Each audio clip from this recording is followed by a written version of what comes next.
السلام عليكم، مرحبا بكم في قناة سفرة طيبة. اليوم باش نعملوا مع بعضنا سندويتشات خفاف بخبز التورتيا. نتمنى انه تجربوهم ويعجبوكم. ما تنسوش تشتركوا في القناة، وهيا نتعرفوا على المقادير وكيفية تحضير هذا الخبز والحشوة اللي معاه. فنستحق لرطل فرينة، نص مغرفة سكر، مغرفة ونص خميرة خبز، زوز مغارف زيت، انا استعملت زيت زيتونة مغرف كبار، وملح مغرفة وشوية. في كاس مدافي نعملو السكر والخميرة، نخلطوهم مع بعضهم ونخلوهم على جنب باش ترجع عندنا الخميرة. في صحفة نحطو الفرينة، نزيدو لها ملح مغرفة وشوية، مغرفة قهوة بالطبيعة. نخلطو المكونات الجافة مع بعضهم، نزيدو لهم زوز مغارف كبار زيت. انا استعملت زيت زيتونة، نجمو نستعملو تورنسول ولا اي زيت اخر. نبسو الفرينة، من بعد نجيبو الخميرة،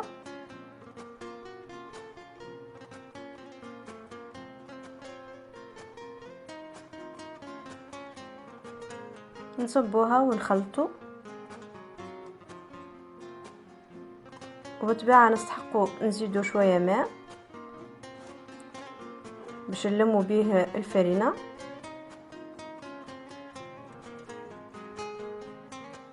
نصبو الماء ونعجنو بالطريقة هذه، نلمو الفرينة حتى نتأكدو انه ما عادش فما فرينة شايحة. وقتها نبدو ندلكو في الفرينة بالكيفية هذه.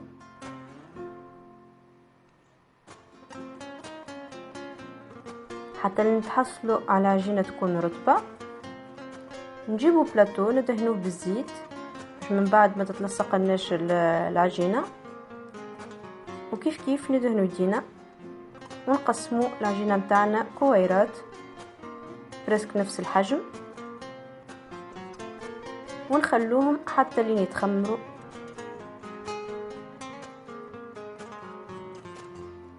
انا تحصلت على 6 كويرات. على البلان دو ترافاي نرشوا الفرينة، ونرشوا الفرينة زادة على القلقال باش ما تتلصقش عندنا العجينة، ونبدو نطرحوا في الخبزات متاعنا، نعطوهم الشكل الدائري. انا استعملت صحن بلا باش يجوني كل كعبة قد اختها.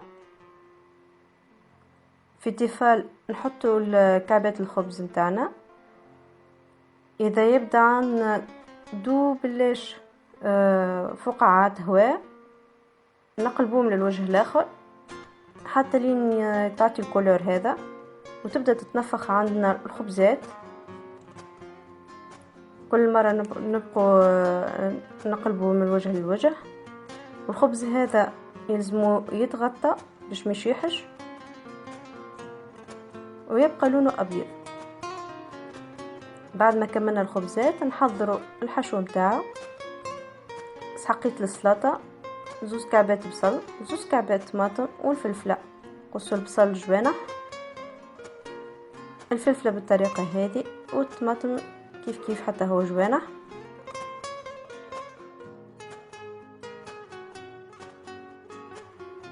وانا باش نعملو بالاسكالوب، نقصوهم بالحجم هذا ونفوحوهم. فلفل اكحل، زنجبيل، ملح، مغرفة صغيرة كركم. نجمو نضيفو القارص، انا زدت له الزيت، وزاد نجمو نزيدو ياغورت ناتور باش يجي طري اكثر.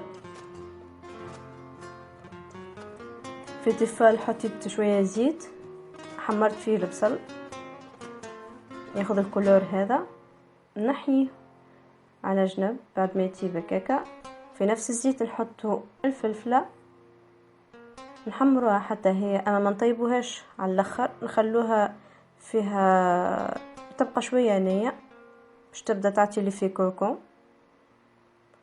نغسل التيفال، نعاود نحط شويه زيت اخر، نطيب فيه دندون تاعي، نحضر المكونات الكل بجنبي، التورتيا والخضره والسلطه والمايونيز اللي سبقت عملت فيه فيديو سابق، والزيتون. نغلفو صحن بالبابي فريشك باش يسهل لي الطويان متاع التورتيا، هذه هنا تري امبورطون.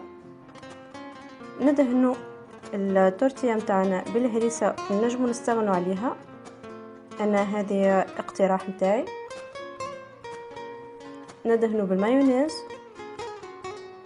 نحطو السلطه، ونصيحه ما نعمروش برشا كعبه التورتيا باش ما يبداش يخرج لنا الحشو من اليمين واليسار. نكملو نحطو البصل والفلفله واللحم.